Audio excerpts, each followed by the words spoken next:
Naasahan namang maranasan ang mapanganib na heat index na nasa 42 hanggang 51 degrees Celsius sa Metro Manila at ilang piling lugar habang naranasan ang rurok ng tagtuyot mula sa huling bahagi ng Marso hanggang Abril ayon po ito sa Pag-asa.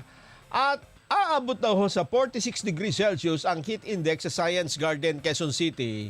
March 3 kahapon yan at 4 ngayong araw. Batay ho sa 2 araw na taya ng panahon ng Pag-asa.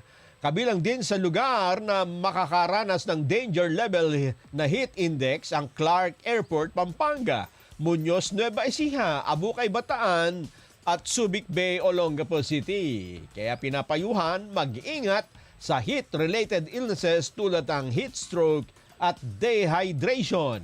Inirekomenda ho ang sapat na pag-inom ng tubig, pagsusuot ng mga light material na damit, hindi masyado makapal, pag-iwas sa direktang sikat ng araw para maiwasan ang epekto ng matinding init.